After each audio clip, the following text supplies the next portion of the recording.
Bonjour, aujourd'hui une vidéo qui je pense sera moyennement longue.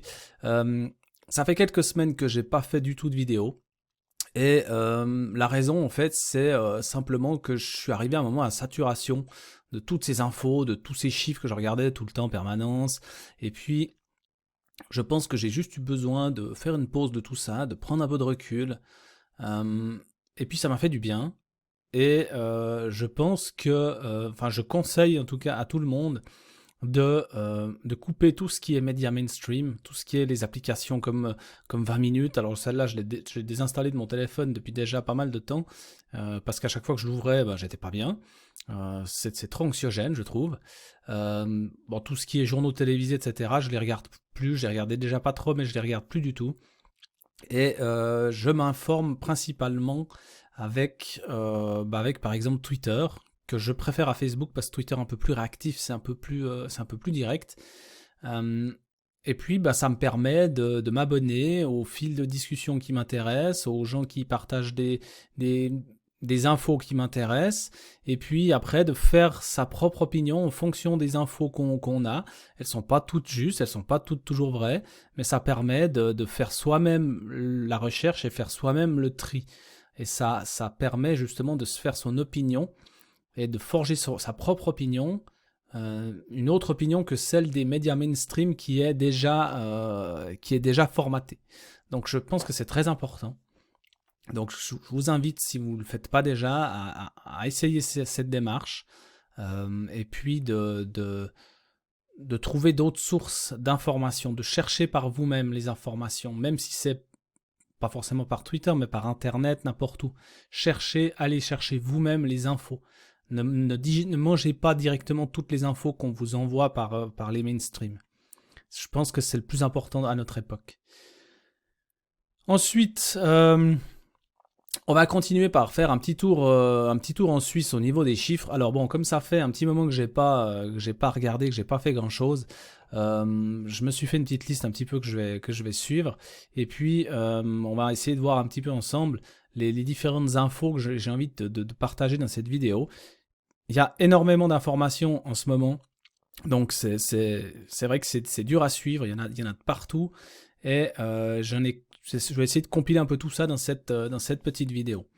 Donc au niveau des chiffres de Suisse, ils ont sorti, alors je ne sais pas depuis combien de temps, mais il y a un nouveau site qui est, que je vous mettrai aussi les liens dans la description, hein, mais qui est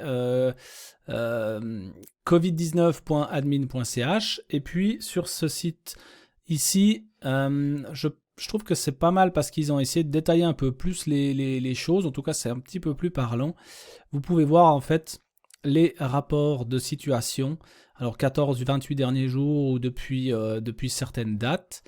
Et puis, on peut voir un petit peu ce qui s'y passe, c'est-à-dire on a pas mal de graphes, pas mal de statistiques par canton, etc. Donc c'est assez intéressant.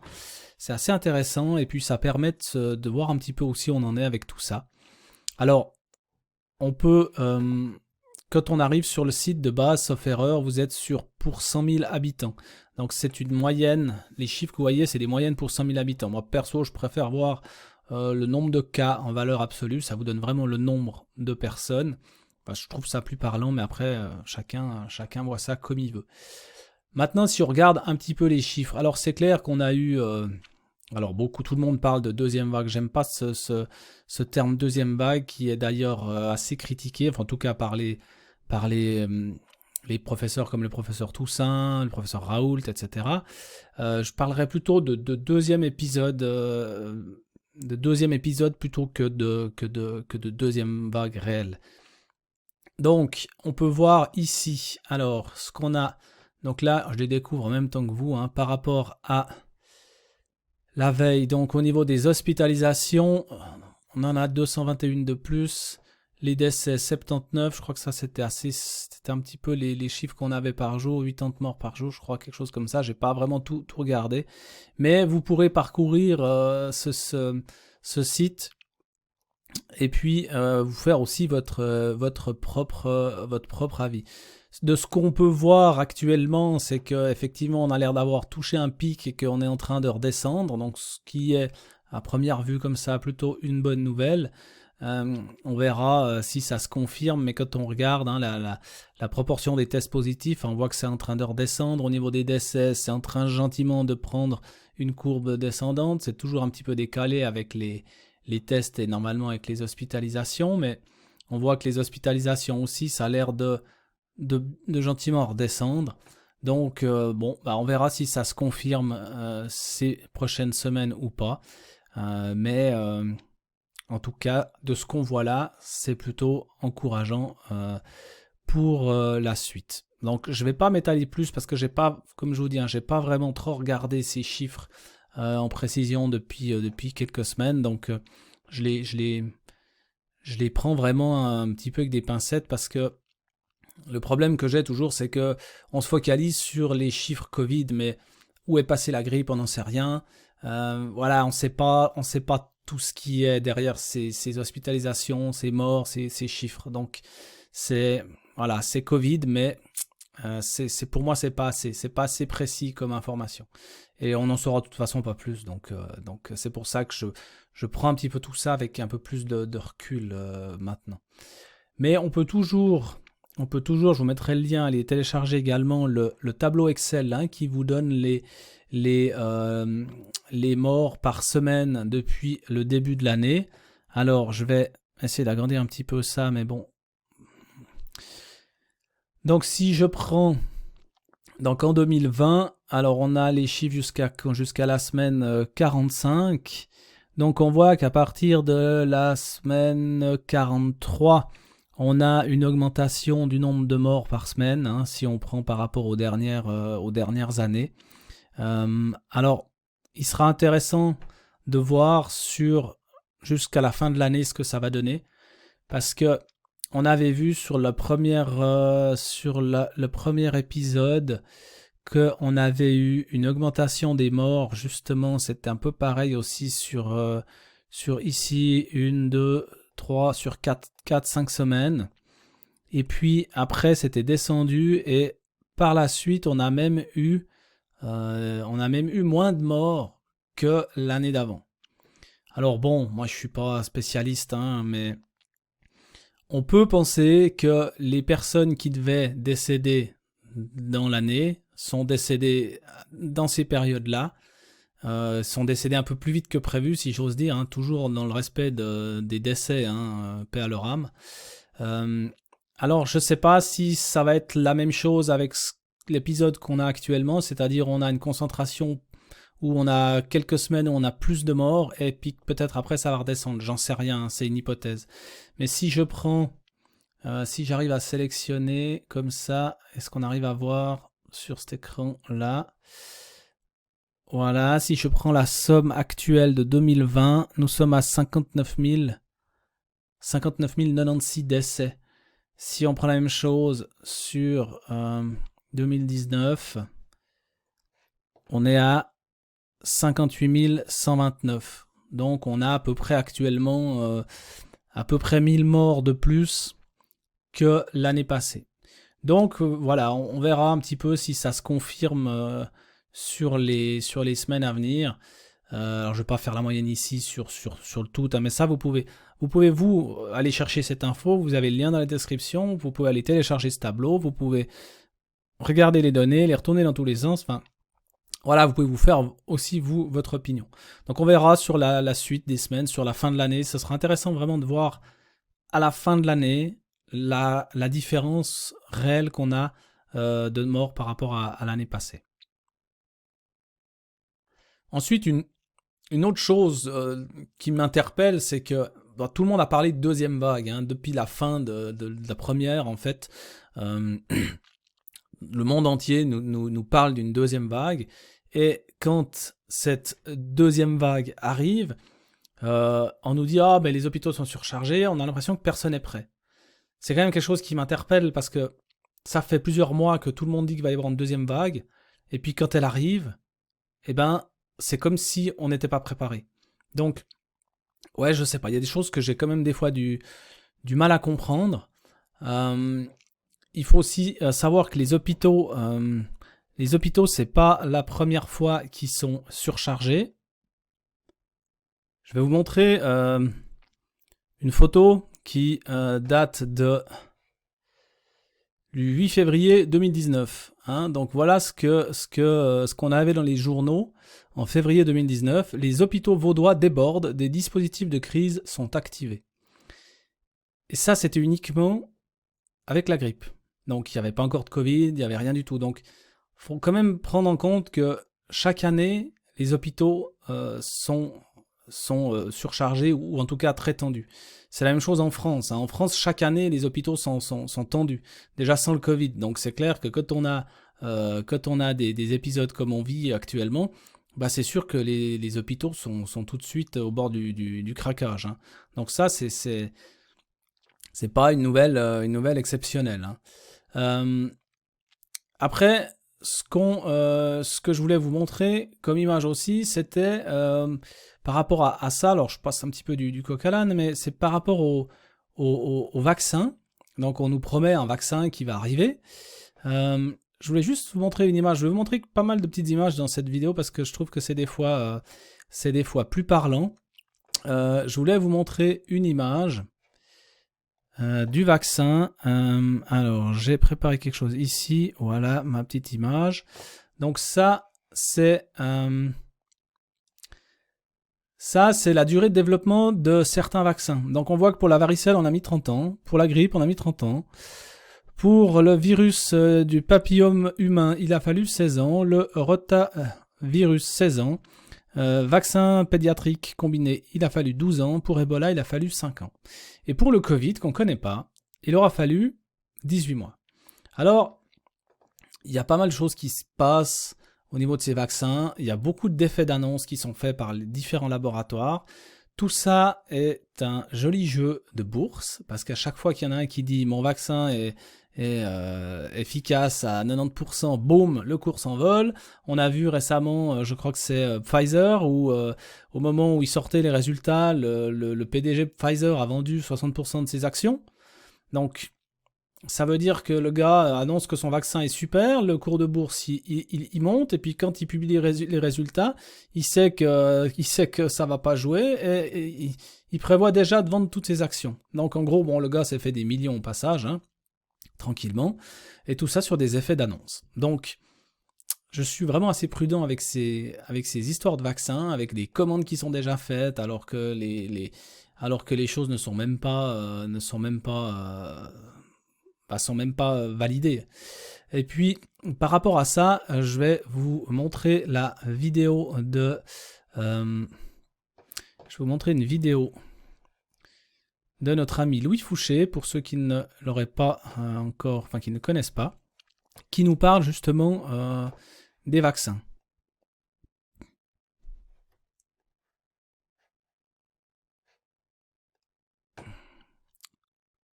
Il faut vous vacciner tout le temps. C'est un virus à ARN. Les ARN, ça mute plus que les autres. Et c'est un virus, donc c'est pas quelque chose où c'est facile de faire un vaccin. Parce que si le virus il change tout le temps, c'est-à-dire qu'il faut vous revacciner tout le temps. Ah, tiens, il faut vous revacciner tout le temps, ça rapporte de l'argent. Et l'autre chose, c'est que là, on en est au 4e variant à Marseille depuis 6 mois. C'est-à-dire que vraiment, il change tout le temps. Et le 4e variant, il est très différent du premier. Il pourrait presque s'appeler SARS-CoV-3. Ça veut dire que, en fait, vous ne faites pas d'immunité. Parce que les virus sont trop différents les uns des autres. Et ça veut dire que même des gens qui ont eu des anticorps positifs, qui sont censés avoir développé une immunité au premier virus, en fait, nous on en connaît, hein, ils ont fait une 2e fois un Covid et une 3e fois un Covid. On a été 3 fois malades. Ça veut dire quoi? Ça veut dire que le vaccin, il marchera jamais. Parce que quand on fait un vaccin, on prend la souche qu'il y avait il y a 6 mois. Et on fait le vaccin avec. Et on vous l'injecte en espérant que vous allez faire de l'immunité. Mais faire de l'immunité à la souche de mars, vous en avez rien à foutre, parce que ça marche pas sur la souche de maintenant. Donc c'est une arnaque, c'est un hold-up encore une fois, parce que le sou qu'on met dans le vaccin là, c'est énorme. Et l'autre chose, c'est que il y a plein de vaccins en lice, mais il y en a un qui est le vaccin de Moderna.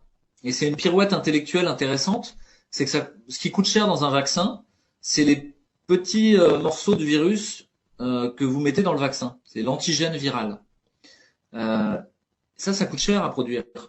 Donc vous avez moins de retour sur investissement. Donc il y a des gens qui ont eu une bonne idée, on va dire, au niveau scientifique, c'était hyper intéressant. c'était de dire, on va pas mettre du vaccin, on va mettre des petits morceaux d'ARN, de ce qui code pour le virus. Et on va mettre ça dans le corps des gens, et ils vont produire avec leurs propres cellules, ils vont produire des petits morceaux de virus. Donc, sauf que ça, c'est un jeu d'apprenti sorcier. Parce que vous savez pas combien vous allez produire de virus. Vous savez pas si vous allez en produire trop et être malade tout le temps, ou si vous allez en produire pas assez et ne pas vous protéger. Et vous savez pas si ce que vous allez produire à partir de cet ARN, ça va produire une immunité. En fait, on n'en sait juste rien. Donc, je ne ferai pas partie du premier groupe de gens vaccinés. Ça, c'est clair et net pour moi. Mais ça, pour le moment, on peut pas en parler publiquement. Il y a une omerta. Vous êtes... Voilà, donc une vidéo très intéressante de notre ami Louis Fouché concernant les vaccins. La suite de notre petite revue, on va parler un petit peu des masques.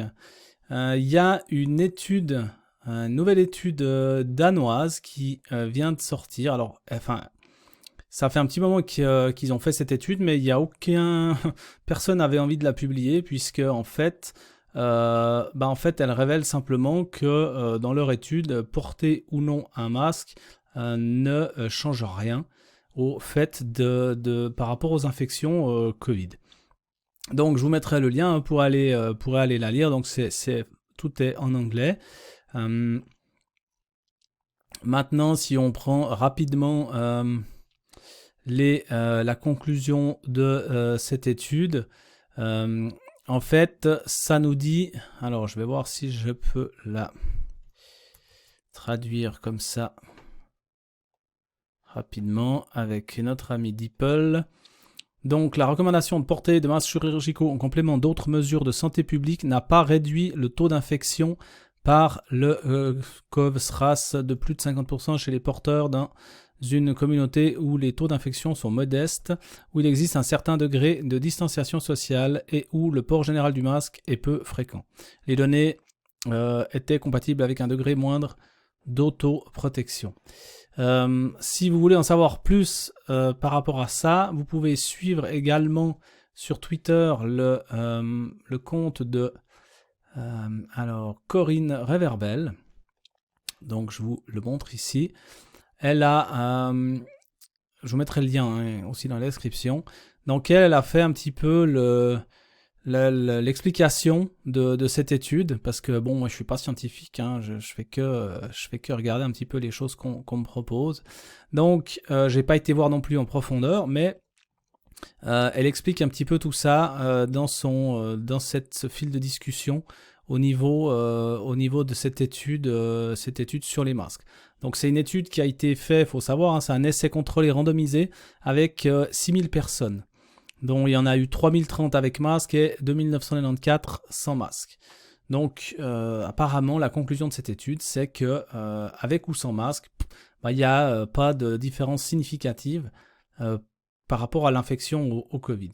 Donc ça aussi, je vous laisserai les liens, vous pourrez aussi aller regarder un petit peu ça, et puis vous faire votre opinion pour ou contre, voilà, simplement. Je pose ça là.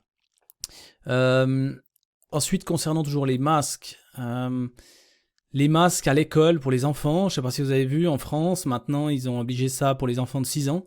Alors, personnellement, ça c'est mon avis, ça n'engage que moi, mais je trouve ça vraiment déplorable, parce qu'on va masquer des enfants de 6 ans, vous vous rendez compte, des enfants de 6 ans avec des masques à l'école. Donc, déjà les profs ont des masques, les enfants ont des masques, donc les enfants, comment est-ce qu'ils font pour se développer? Il n'y a plus aucun sourire, il n'y a plus aucune émotion, il n'y a plus le lien entre la parole et les mots qu'ils apprennent, les expressions, il n'y a plus rien. Alors, ils commencent à se révolter un petit peu par rapport à ça en France. Chez nous, en Suisse, on a encore la chance de ne pas y être, en tout cas pour l'instant. Par contre, ils ont obligé pour les enfants à partir de 12 ans.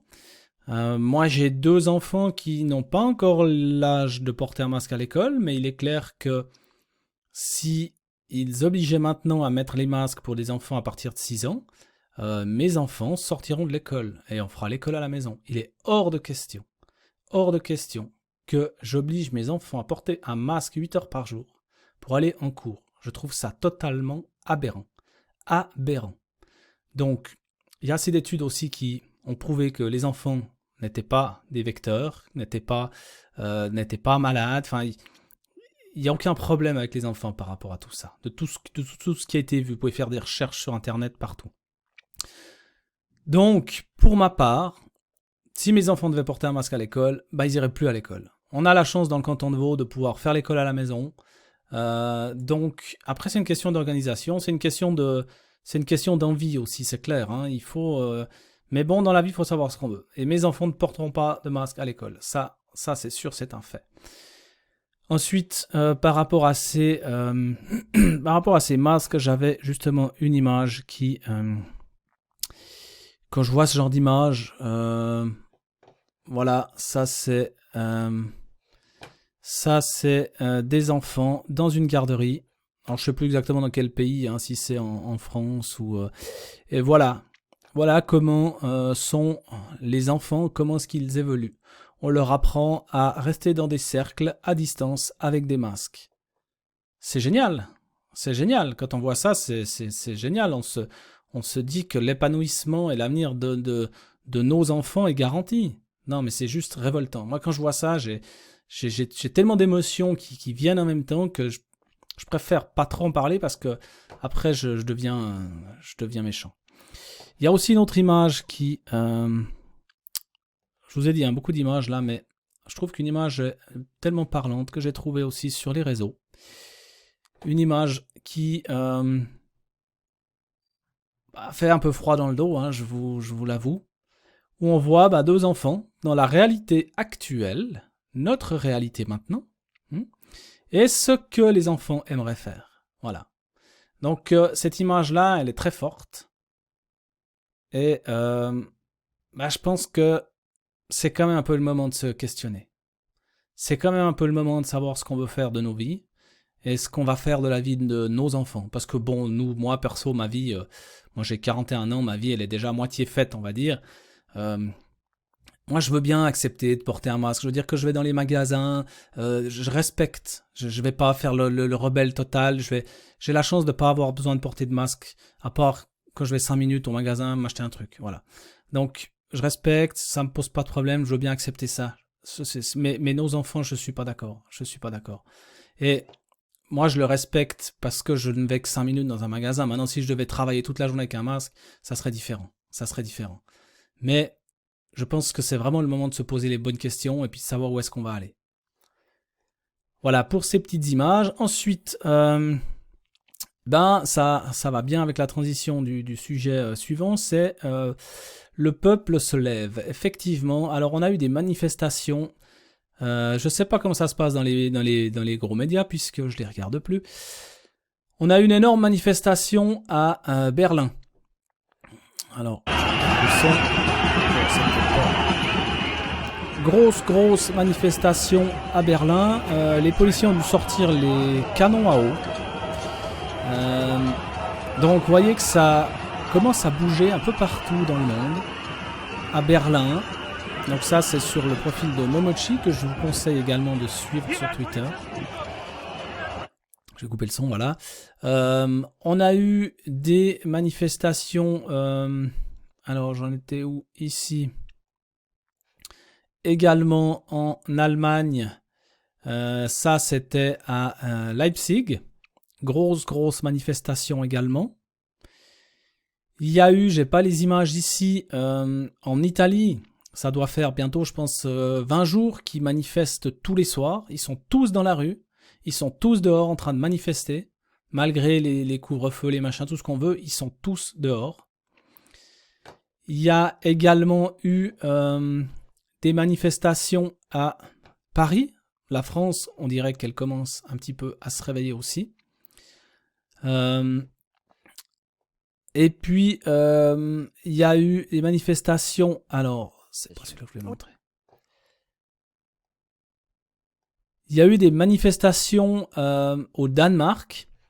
Et ces manifestations au Danemark ont permis... Alors, je ne vais pas vous mettre le son là. C'est une dame qui parle en anglais, qui est au Danemark.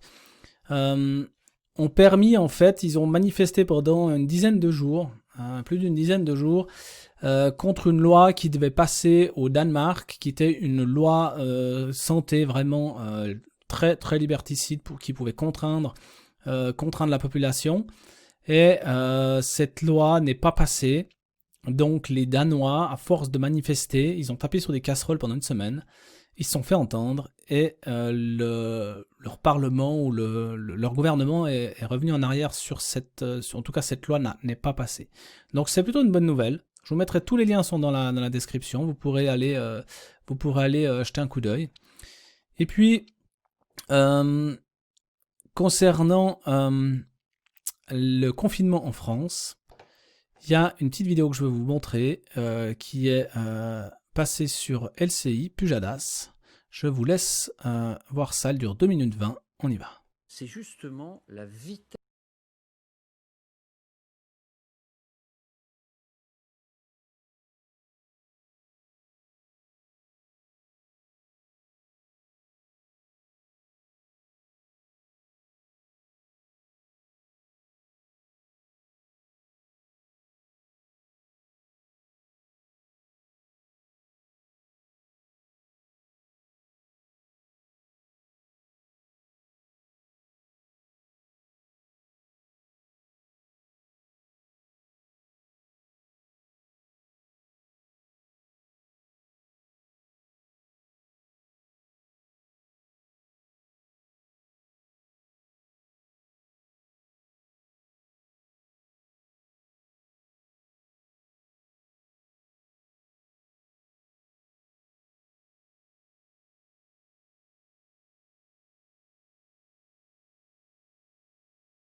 Voilà, donc vous voyez que ben voilà, il n'y a pas grand chose à rajouter.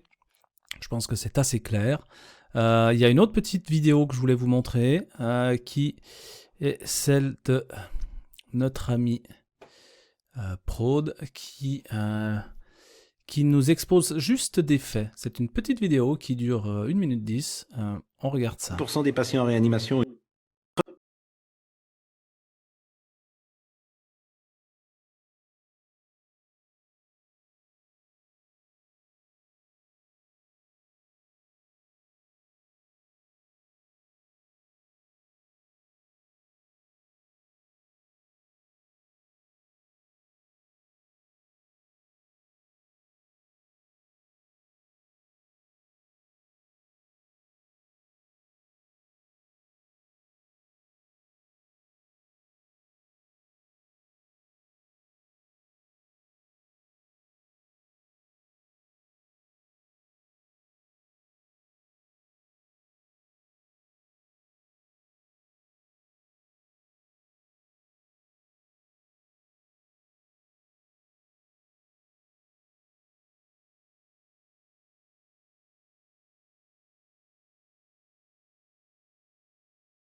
Voilà, uniquement des faits. Donc là aussi, chacun jugera comme il voudra.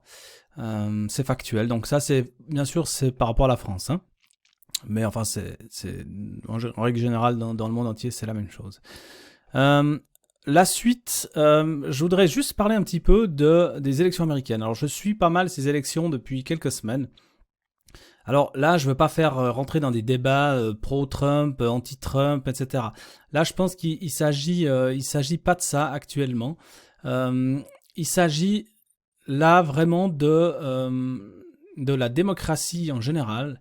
Et si ce qui est en train de faire l'équipe Trump, l'équipe d'avocats de Trump, s'avère être prouvé, ça va être je pense, des plus grosses fraudes électorales en tout cas de la décennie. En fait, pour vous expliquer un petit peu, c'est le système Dominion. En fait, c'est des machines de vote, c'est des machines de vote électroniques. Et puis, dans les États où il reste 5, 6 ou 7 États où justement il y a des litiges, hein, les derniers États qui n'ont pas été confirmés, même sur certains qui ont été confirmés. Et puis, dans tous ces États, le système Dominion a été utilisé. Et apparemment, ce système Dominion n'est pas du tout sécurisé. C'est-à-dire que il aurait même été fait pour être manipulé. Donc, par rapport à ça, on a notre ami Sidney Powell.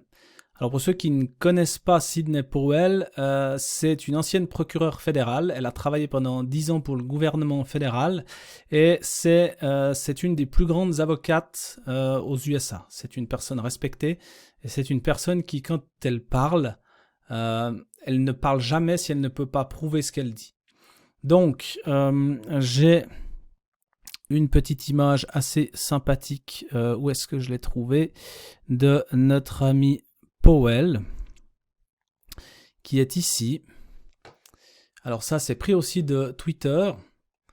Donc, c'est le comité Trump France, que je suis aussi sur Twitter. Voilà ce que les dernières révélations de notre ami Powell. Les votes pour Trump ont été programmés pour passer à Biden à l'avance, mais les votes étaient si élevés que cela n'a pas fonctionné correctement. Ils n'ont pas réglé leur algorithme pour une telle vague. C'est pourquoi ils ont arrêté de compter soudainement. Donc, de nouveau, je ne veux pas faire une polémique, pro-Trump, anti-Trump. Si tout ce qui est en train d'être soulevé maintenant est prouvé, ça va même plus loin que le simple vote aux US, parce que le système Dominion, il est utilisé dans d'autres pays. Je crois d'ailleurs qu'il est utilisé en France. Donc en fait, ils sont en train de soulever un gros lièvre, et puis c'est pas vraiment seulement pour cette élection-là, c'est également pour le futur en fait de la démocratie, parce que si tout ce qui est dit là est vrai et que c'est prouvé, ils feront en sorte que ça n'arrive plus pour les prochaines élections. Parce qu'une élection, qu'on soit pour Trump, pour Biden, contre Biden, etc., on s'en fiche un peu. C'est de pouvoir respecter réellement le choix du peuple. Donc, si le choix du peuple n'est pas respecté, on n'est plus en démocratie. Donc, les enjeux de cette élection, c'est surtout ça pour moi, c'est de voir en fait, est-ce que réellement il y a eu des fraudes ? Ils sont en train d'accumuler des preuves de fraude massive de partout.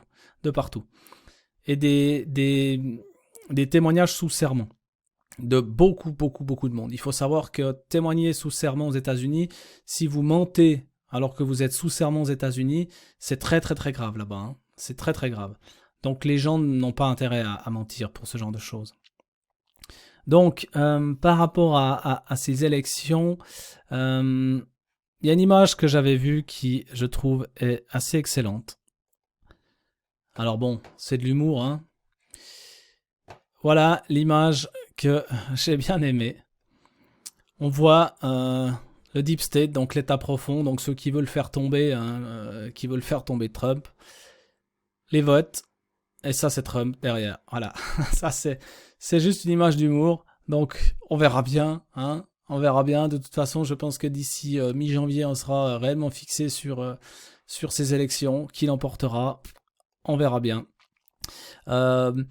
Et puis, par rapport encore à ça, il y a une vidéo que je vous invite à voir.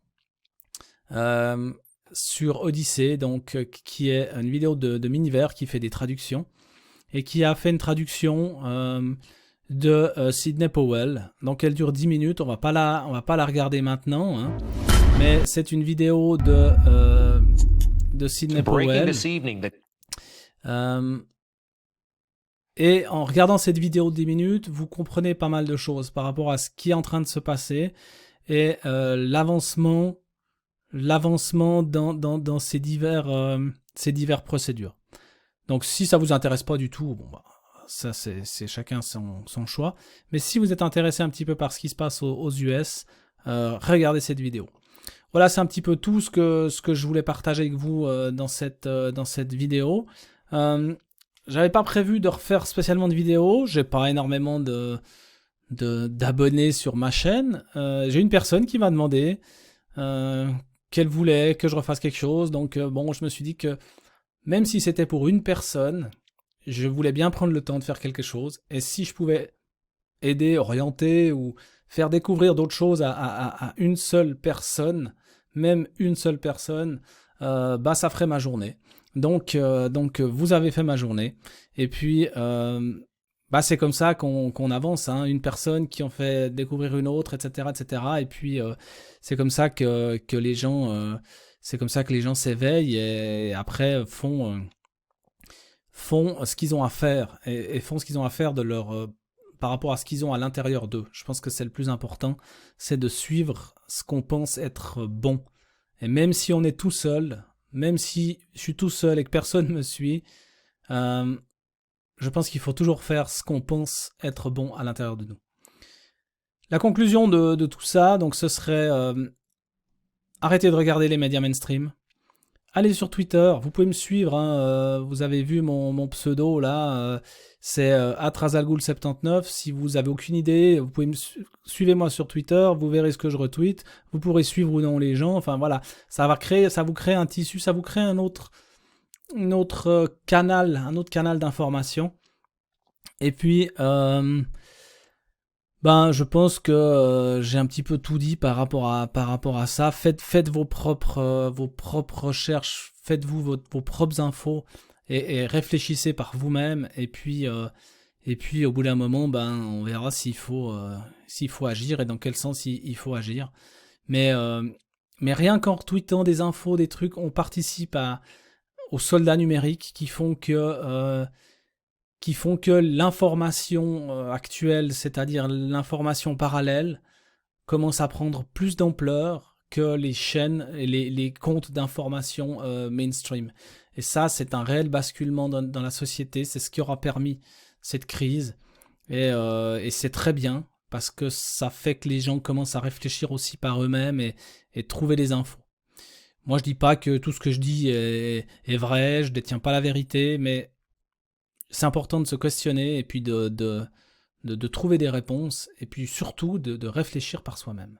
Ah, je vous mets encore juste en lien également dans la description la chaîne d'un ami qui fait quelques vidéos. Je vous laisserai aller découvrir ça et puis je vous dis à bientôt.